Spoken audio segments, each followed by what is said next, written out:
সেনাপতি সভাসদগণ, আজ আমি নীলমাধবের কথা জানতে পেরেছি। কি করে আমার প্রত্যক্ষ দর্শন হবে এই চিন্তায় আমি একবার মাহাতো। তোমরা কি পারবে আমার মনোবাঞ্ছা পূর্ণ করতে? মহারাজ, কোথায় নীলমাধব? কি করে তার ভজন পূজন করতে হয় আমরা কিছুই জানি না। তাহলে কি করে আপনাকে সেই নীলমাধব দর্শন করাতে পারি মহারাজ? মন্ত্রী সেনাপতি সভাসদগণ, আজ আমি স্বপ্নে দেখেছি, ওই নীলগিরি পর্বতের মাঝে রয়েছে নীলমাধবের বিগ্রহের মূর্তি। সেখানে গেলেই বুঝতে পারবে কি করে তার ভজন পূজন করতে হয়। কিন্তু কি মহারাজ, আপনি যদি আদেশ করেন না মন্ত্রী সেনাপতি, অত সহজে নীলমাধব দর্শন হবে না। ওই পথ বড়ই দুর্গম, পথে পথে বাধা বিপত্তি, সমস্ত বাধা বিপত্তি অতিক্রম করে তোমরা কি পারবে যেতে নীলগিরি পর্বতের মাঝে? মহারাজ, অযথাই আপনি চিন্তিত হবেন না। আপনি হয়তো জানেন না আপনার রাজ দরবারে রয়েছেন এক বিচক্ষণ ব্যক্তি, যিনি সর্ববীর্যে সর্বগুণে সম্পন্ন। তিনি আর কেউ নন, তিনি হলেন আপনার আমাদের অতি পরিচিত আমাদের প্রিয় সভা কবি বিদ্যাপতি। ওই বিদ্যাপতি পারবে একমাত্র আপনার মনের অভিলাষ পূর্ণ করতে। সবার বিলম্ব কেন? চলো ওই বিদ্যাপতির নীলগিরি যাত্রার আয়োজন করি।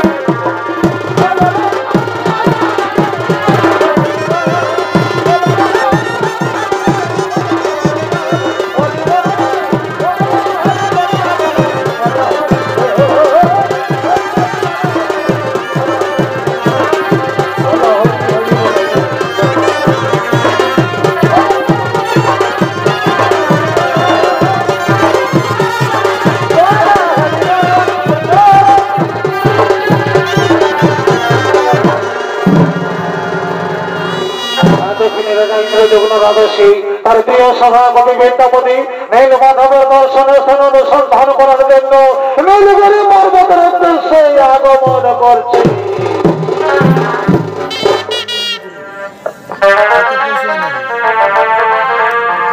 আমি গিয়েছিলাম মধুপুরী,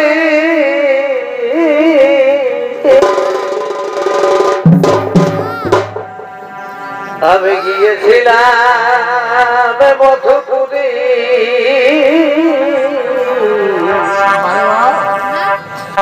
আর দেখে গেলাম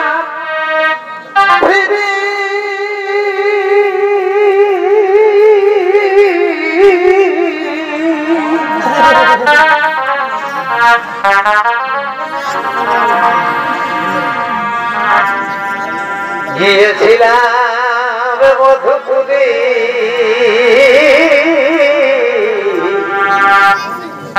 আর দেখে গেলাম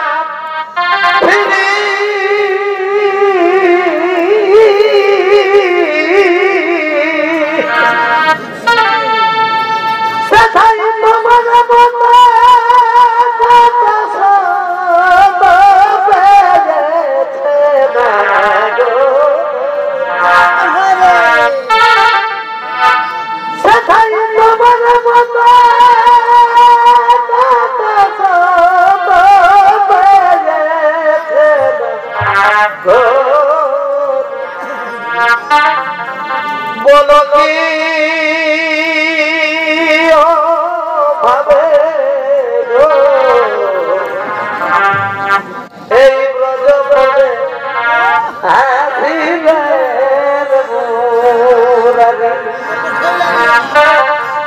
বলো কি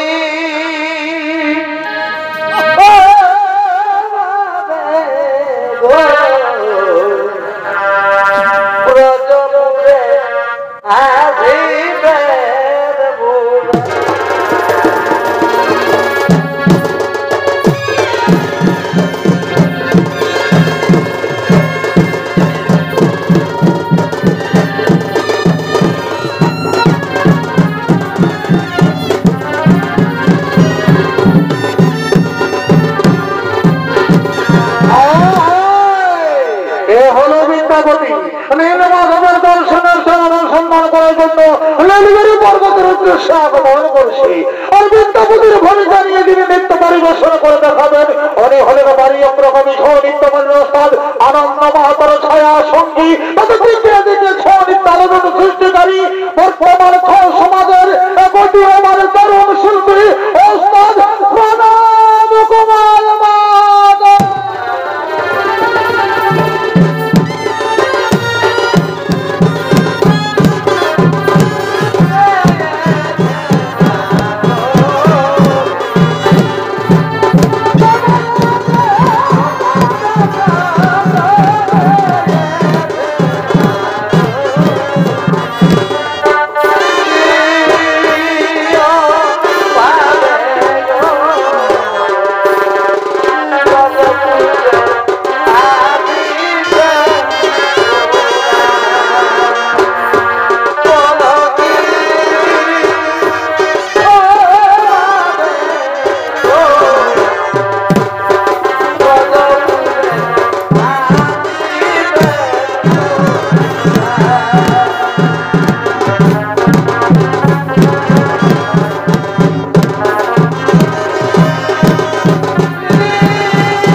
পরিবেশ ফুলে ফুলে সুসজ্জিত হয়ে আছে।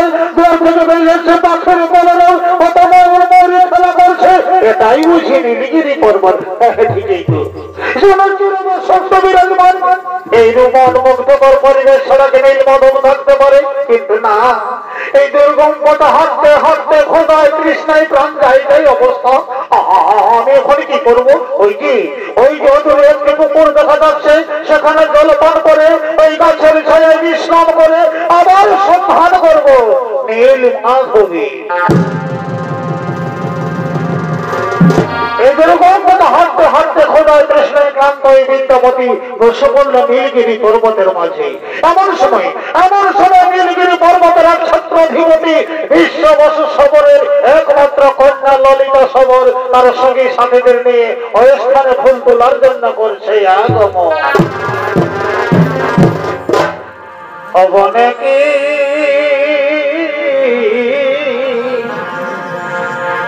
অবনেকি ফুল ফুটেছে গো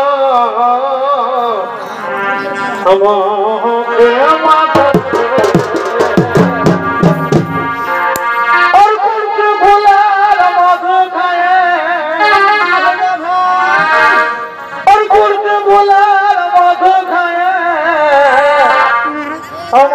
ভ্রমর মাতেছে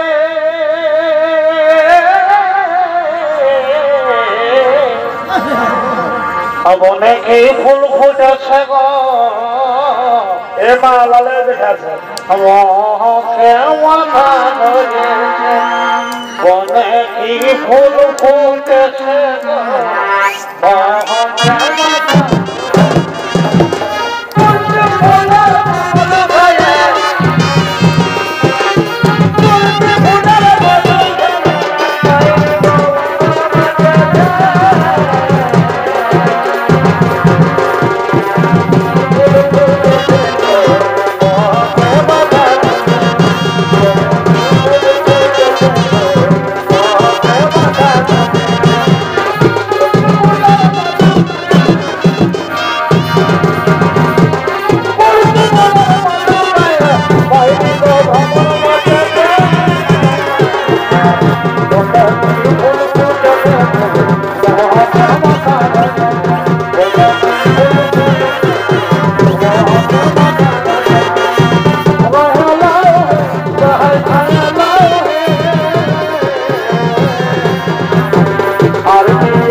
যত পারো মনে খেলো আর বুঝতে নারী ধনী এবং তোমার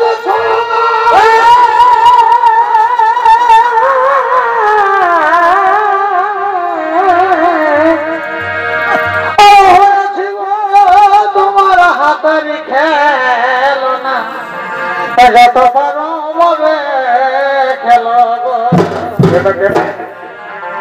আমি না পারি বুঝিতে কেন কেন আর মজা আছি পিড়িতে কোথায় যাবি আমি না পারি বুঝিতে আর মজা আছি পিড়িতে ও সদাই ঝুড়ে মরি তোমার করে ও সদাই ঝুড়ে মরি তোমার করে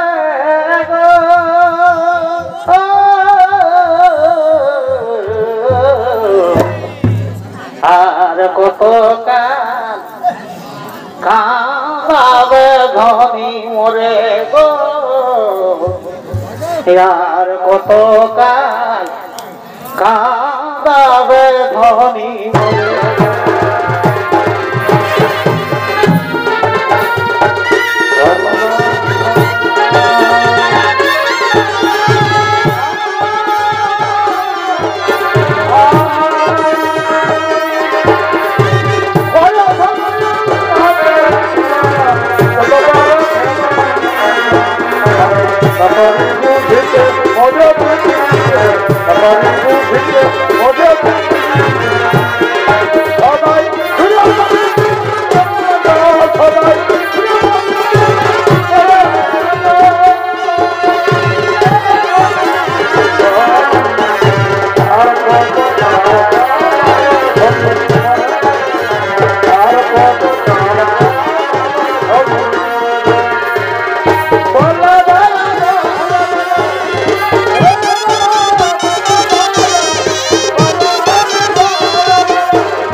প্রতিদিন নিত্য নতুন ফুল তুলে যাও কেন তোমরা বুঝবে না আমার পিতা বিশ্ববসে সবর প্রতিদিন নীলমাধবের পূজা অর্চনা করে এমনকি পিতার মুখে শুনেছি স্বয়ং নীলমাধব নাকি আমার পিতাকে দর্শন দেয় আজ পর্যন্ত আমার পিতা ছাড়া নীলমাধবের কেউ দর্শন পায়নি এই যে সুন্দরী যুবতীর মুখ থেকে নীলমাধবের নাম শোনা যাচ্ছে আর নিশ্চয়ই সুন্দরী নীলমাধবের সন্ধান জানে এই সুবর্ণ সুযোগ কিছুতে হাতছাড়া করবো না ছলে বলে কৌশলে যে কোনো প্রকারে নীলমাধবের সন্ধান আমায় জানতেই হবে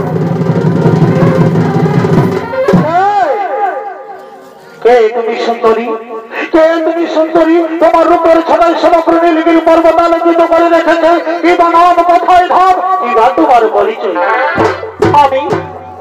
আমি বিশ্ববর্ষ সবরের একমাত্র কন্যা আমার নাম ললিতা সবর পিতার আদেশ মতো ফুল তুলতে এসেছি কিন্তু আপনার পরিচয় বর্ষার রূপ দেখে মনে হচ্ছে নিশ্চয়ই কোন রাজকুমার কি ভ্রষ্ট হয়ে এসেছে বুঝি তুমি জানো না কুমার আজ পর্যন্ত নীলগিরি পর্বতে কেউ আসেনি তুমি কি জন্য এসেছো কুমার আমি কোন রাজকুমার নই সুন্দর আমি হলাম ইন্দ্রযুগ্ন রাজার সামান্য সভা কবি আমার নাম বিদ্যাপতি নীলমাধবের সন্ধান করতে নীলগিরি পর্বতে এসেছি কিন্তু সুন্দরী তোমার রূপ যৌবন আমায় আকৃষ্ট করেছে এসো সুন্দরী আমায় ভরা দাও আমি তোমার প্রেমের বন্যায় ভেসে যেতে চাই না না কুমার তা কোনদিন সম্ভব নয় কেন কেন সুন্দরী আমি কি তোমার উপযুক্ত নয় আমি সে কথা বলি না কুমার আমি সে কথা বলি না কুমার আমি যে সবর জাতি তুমি ছয়না ছয়না বধূ তুমি ছয়না ছয়না বধূ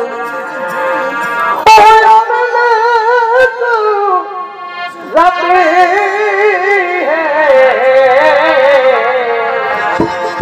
तुम्हें शयना शयना ओ जाते हैं আমার শুইলে তোমার যাবে কুলো जाती है আমার শুইলে তোমার যাবে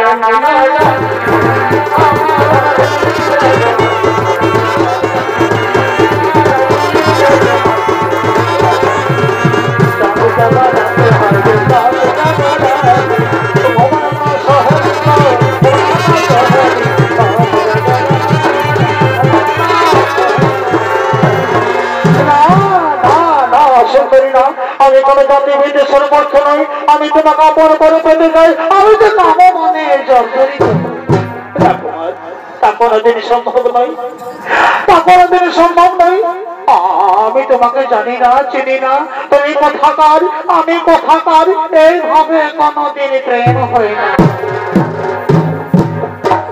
ওই আমি বধু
আমি কোন ছলনা করতে জানি না এ কথা বলো না সখী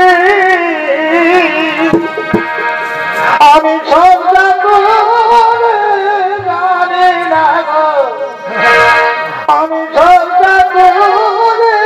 বুঝি না এ কথা বলো না সখী আমি সব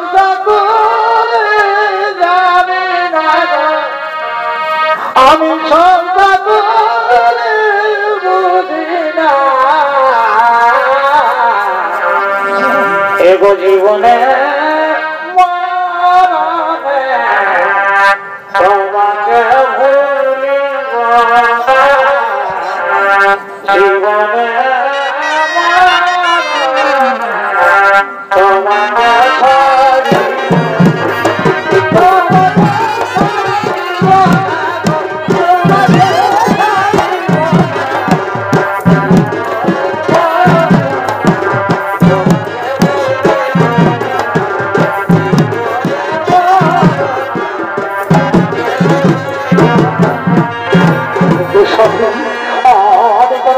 প্রেম নাই সাথী, আমি কোন ছলনা করতে জানি না। নীল মাধবের বাবার কৃপায় আজ আমরা একসাথে মিলিত হয়েছি প্রিয়তমা। আমার মনে হয় আমাদের মধ্যে পূর্ব জন্মের কোনো না কোনো সম্পর্ক আছে, তা না হলে কোনো বারবার তোমার প্রতি আকৃষ্ট হচ্ছে। এসো প্রিয়, জীবনে মরণে সুখে দুঃখে একসাথে পঞ্চরক্ষিতার মধ্য হয়ে প্রেম সাগরে ভেসে যাও। একে বললে কুমারী, একে বললে কুমারী, তোমার সুমধুর বাক্য বাণী আমার কমল হৃদয় আজ ভারাক্রান্ত বন্ধু। তোমার সুদর্শ রূপ, সুশীল সর্বাচরণ, মন মুগ্ধকর কথন শৈলী আমার প্রেম সরোবরে জলোচ্ছ্বাস বাড়িয়ে দিয়েছে। ওরে সখী, তোরা কে কোথায় আছিস? আনন্দ কর, ফুর্তি কর, আজ আমি আমার মনের মানুষকে খুঁজে পেয়েছি। এই তুমি কি করলে সখী? এই তুমি কি করলে সখী? এই অজানা প্রেমিকের সাথে তুমি প্রেমে পড়লে, তোমার পিতা বিশ্ববসে সবর যদি জানতে পাই, তাহলে তুমি তার কি জবাব দিবে? আমি কি বলবো? আমি বুক ঠুকে বলে দিব, আমি বুক ঠুকে বলে দিব আমার বাবা দাদার কাছে।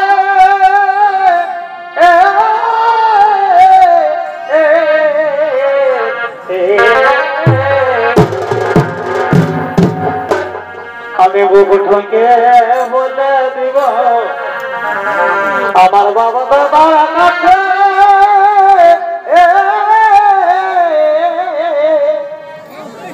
বলো লাইফ জানিসি আমার আগে কিনা আছে, বরে বরে সিমরে বলবো লাইফ জানিসি আমার আগে কিনা আছে।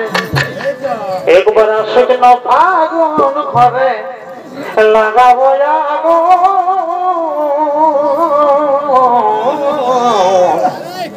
কেমন ভুলিব বধু তোমার এই গো বরে বরে সুরাদা সুরাদা যেমন কাঁথা।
সবার রাজ্যে প্রবেশ করেছে তুই জানিস না, তুই কি জানিস না? সমগ্র নীলগিরি পর্বতের একমাত্র অধিপতি আমি বিশ্ব বসু সবর। আর তুই কিনা আমার একমাত্র কন্যাকে প্রেমের জলে ফেলেছিস, তোকে আমি ছাড়বো না, নিজ হস্ত মৃত্যু দণ্ড দেবো। অপরাধ মার্জনা করবেন সবর রাজ, অপরাধ মার্জনা করবেন সবর রাজ। আমি শুধু আপনার মেয়ের কারণ আসিনি, আমি এসেছি নীল মাধবের। এই নীল মাধবের শ্রদ্ধার কোনদিন পাবি না। এই পাষণ্ডকে বন্দী কর, নিয়ে চল আজের ডাক ভরে বন দেবতার কাছে বলি দেবো। আমার একটি অনুরোধ রাখুন সবর রাজ, আমি শুধু আপনার কন্যাকে ভালোবেসেছি, অন্যায় কিছু করিনি। তাছাড়া আপনার কন্যা আমাকে মনে প্রাণে যাই, আমরা দুজনাই বিবাহ করে সুখে সুখে সংসার ধর্ম পালন করবি। এই বসন্তকে ঘিরে ফেল, কোন দিকে যেন পালিয়ে যেতে সবরগণ আমায় ঘিরে ফেলেছে। আমি এখন কি করবো? এই প্রভু নীল মাধব, এই প্রভু নীল মাধব, এই সবরদের হাত থেকে রক্ষা করুন প্রভু, এই সবরদের হাত থেকে রক্ষা।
আপন বলতে তুই আমার একমাত্র আদরের কন্যা, তোকে আমি কি করি মৃত্যু দণ্ড দিই মা?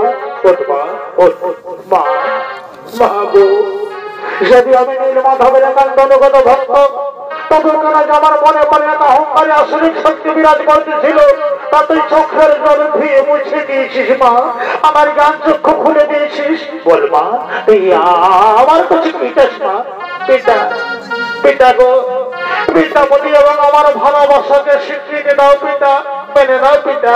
আমরা দুজনে বিবাহ করে সুখের সংসার ধর্ম পালন করবো।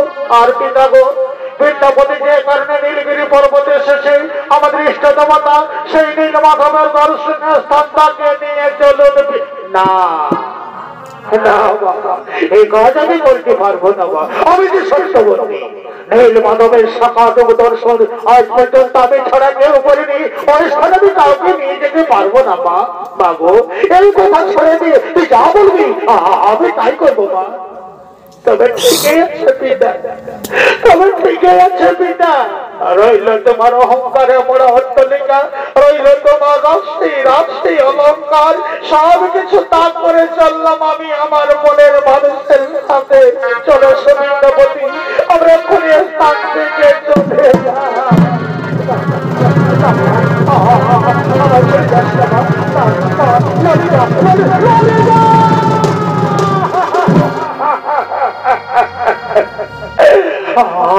আমায় ছেড়ে যাস না মা, আমি তোকে ছেড়ে কেমন করে বাঁচবো মা।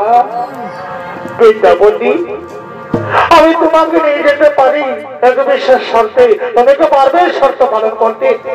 আমি পারবো সবররাজ, যে কোনো শর্ত মানতে আমি রাজি আছি। তবে শোনো, তোমাকে চোখ বাঁধা অবস্থায় নিয়ে যাবো, যাতে তুমি পুনরায় একাকি কোনোদিন যেতে না পারো। তুমি কি পারবে শর্ত পালন করতে? আমি পারবো সুবররাজ, আমি পারবো। তবে চলে এসো বিদ্যাপতি, আমার সাথে চলে এসো।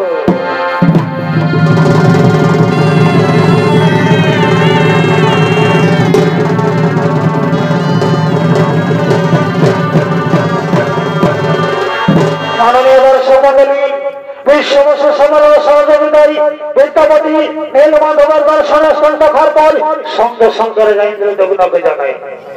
রাজেন্দ্র দেবন নীলগিরি পর্বতে গেলে নীলমাধবের দর্শন পেলেন না, হতাশ হয়ে ফিরে এলেন নিজের রাজ্যে। সেই রাত্রে মুনি শ্রেষ্ঠ নারদ তাকে স্বপ্ন দিলেন, বললেন রাজেন্দ্র দেবন, তুমি যে কারণে নীলগিরি পর্বতে গিয়েছিলে সেই নীলমাধব আজ দারুকাষ্ঠ রূপে সমুদ্রের জলে ভেসে আসছি। সমুদ্র থেকে দারুকাষ্ঠ উত্তোলন করে রাজ্যের কাষ্ঠশিল্পী নিয়ে বিষ্ণুমূর্তি নির্মাণ করো, তবেই তোমার মনোবাঞ্ছা পূর্ণ হবে।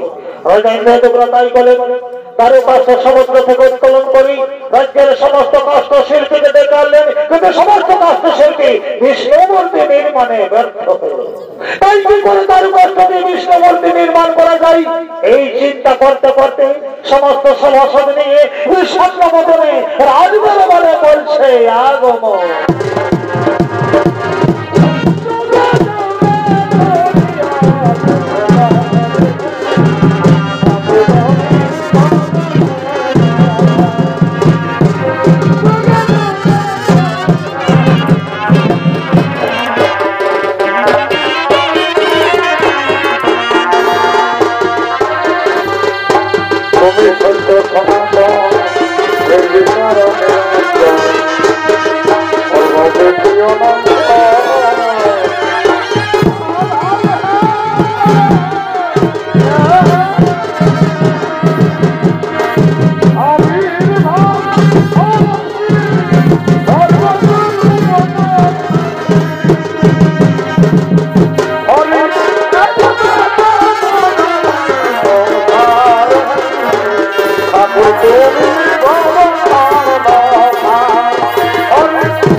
সাকার রূপ দর্শন। আমার রানী গণ্ডিকা, আমার নীলগণ্ডিকা উৎকণ্ঠিত চিত্ত চেয়ে আছে নীলমাধবের সাকার রূপ দর্শন করার জন্য। আরো বলেছে নীলমাধবের সাকার রূপ দর্শন না হলে সাগরের জলে প্রাণ বিসর্জন দেবে। আর রানীর যদি কিছু হয় আমি বাঁচবো না, আমার দেহান্তর হবে। রাজ্যের সমস্ত কাষ্ঠ শিল্পী বিষ্ণু মূর্তি নির্মাণ ব্যর্থ হলো, তাদেরকে ঠাকুর আমার কাছে পরীক্ষা চাইছে। স্বয়নে সকলে দিবারাত্রি ভজন ভোজন করে আসছি, তবে কেন ঠাকুর আমার প্রতি হানাতরণ করছে? তোমরা চুপ করে আছো কেন? বলো বলো, আমি এখন কি করবো? মহারাজ আপনি চিন্তিত হবেন না। ওই যে ওদের এক ব্যক্তি দেখা যাচ্ছে সোজা রাজ ভবনের দিকে আসছে, দেখা যাক অনেক কোন সুসম্মান আনছেন কিনা। ততক্ষণ ওনার অপেক্ষায় আমরা বসে পড়ি। বিশ্বকর্মা বিশ্বকর্মা ছদ্মবেশে ইন্দ্রদেব রাজার দরবারে এগিয়ে আসছে।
দরবারে কোথায় যাবে আর কেন এসেছেন?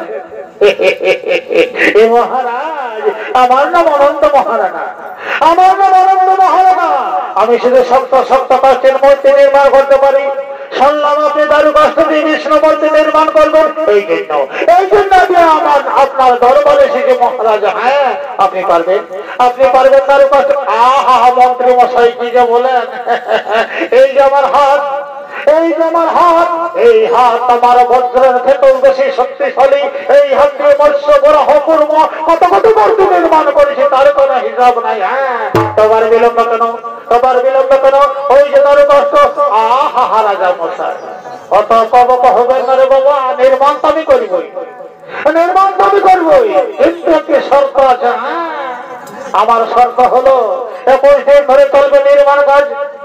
21 দিন ধরে চলবে নির্মাণ কাজ। হাঁটাহাঁটি ডাকাডাকি কোনো সন্দেহ করা চলবে না। বাইরে থেকে দরজা বন্ধ করে দিবেন। 21 দিনের আগে দরজা খুললে কিন্তু নির্মাণ কাজ সম্পূর্ণ থাকবে। আগে আপনি শপথ করুন, তারপর আমি নির্মাণ কাজ শুরু করবো। আমি শপথ করে বলছি শিল্পী ভাই, আমি শপথ করে বলছি শিল্পী ভাই, আপনার শর্ত আমরা অক্ষরে অক্ষরে পালন করবো। এই যে মন্ত্রী সেনাপতি, আর বিলম্ব নেই, চলো এই শিল্পী ভাইয়ের নির্মাণ কাজের সুব্যবস্থা করি।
মন্দিরের দিকে করছে আগমন। আমায় দেখা কোথায়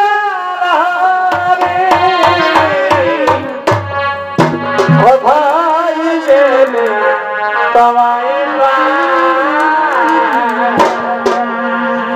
প্রভু নীলমাধব, হে প্রভু নীলমাধব, দয়া করে দেখা দিন প্রভু, দয়া করে দেখা আমায়।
মন্দিরের ভিতর থেকে কোনো আলোচনা যাচ্ছে না কেন? তবে কি কাষ্ঠশিল্পী খোদায় তৃষ্ণায় প্রাণ ত্যাগ? না না, আমি কি ভাবছি, আমি এখন কি করবো?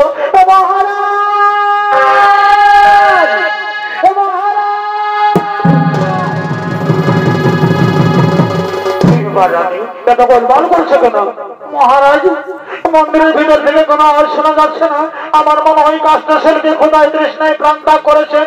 আপনি মন্দিরের দ্বার খুলে দেখুন। না না রানী, কোনোভাবেই মন্দিরের দ্বার খোলা যাবে না। দেখো রানী, আমি যে সত্যবন্দী হয়েছি তার কাছে, কোনোভাবেই মন্দিরের দ্বার খোলা যাবে না। রানী, যে নীলমাধবের দর্শন করার জন্য আমরা ততবার অপেক্ষা করতে পেরেছি, আর তোমার তো কয়েকটা দিন অপেক্ষা করো, তারপর প্রাণ ভরে দেখবো আমাদের আরাধ্য ঠাকুর কি। তবে ঠিকই আছে মহারাজ, আপনাকে মন্দিরের দ্বার খুলতে হবে না। তবে আপনি কথা মনে রাখুন, ওই ব্যক্তির যদি মৃত্যু হয় তবে তার জন্য দায়ী হবেন আপনি মহারাজ, তার জন্য দায়ী হবেন আপনি। একটা তরকার রাজা প্রাণ আজ 14 দিন ধরে অনাহারে আছেন, কি করে বেঁচে থাকা সম্ভব? দুনিয়ার সমস্ত নরনারী আপনার দিকে আঙুল তুলে বলবে এই রাজার কারণে অনন্ত মহানগর মৃত্যু হয়েছে, আর সেটা আমি বেঁচে থাকতে মেনে নিতে পারবো না। তাই আমি আপনাকে অনুরোধ করছি, আপনি মন্দিরের দ্বার খুলে দেখুন মহারাজ। তবে ঠিকই আছে রানী, তবে ঠিকই আছে রানী, কেন আমি অকারণে অনন্ত মহারাজার মৃত্যুর কারণ হব? এসো রানী, আমি মন্দিরের দ্বার খুলে দিচ্ছি, এসো।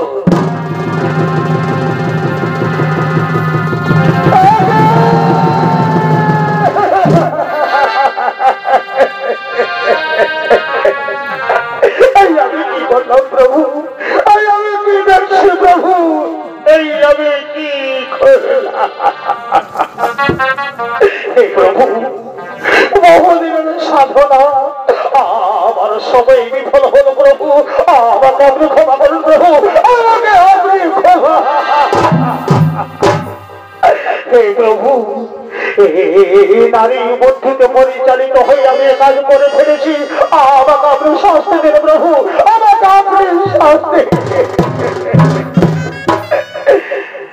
হে দুনিয়ার পুরুষ সমাজ, হে দুনিয়ার পুরুষ সমাজ, আমি সবাইকে অনুরোধ করছি, কেউ কোনদিন নারীর কথাই চলো না, আমার মতন অবস্থা। রাজা ইন্দ্রধন্য, রাজা ইন্দ্রধন্য, উঠো, অনুতাপ করার কোনো কারণ নেই, আমাকে দর্শন করো।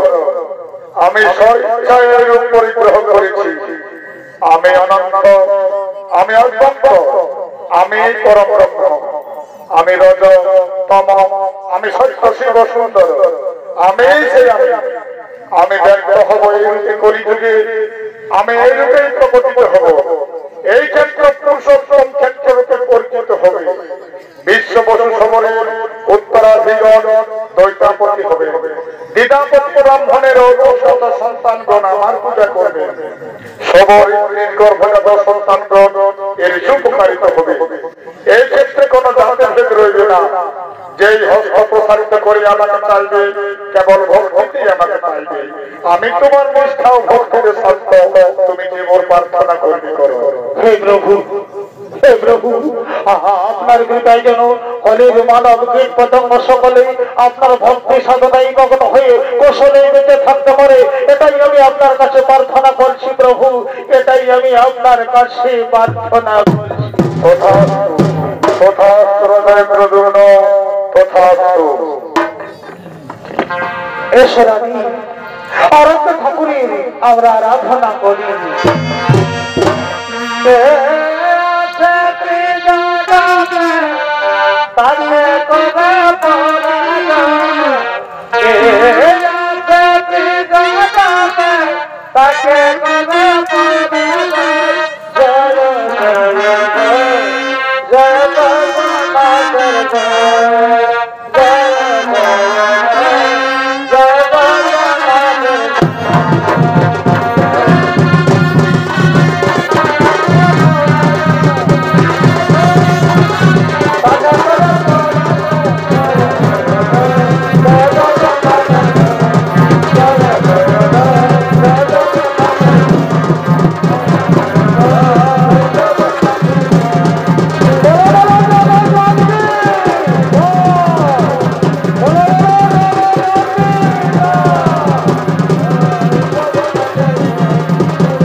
নমস্কার মাননীয় দর্শক মন্ডলী, আমার মা বোনেরাও সকলকে শত শত নমস্কার জানিয়ে সমাপ্ত করলাম হরি ধামের মাহাত্ম্য কথন হইতে।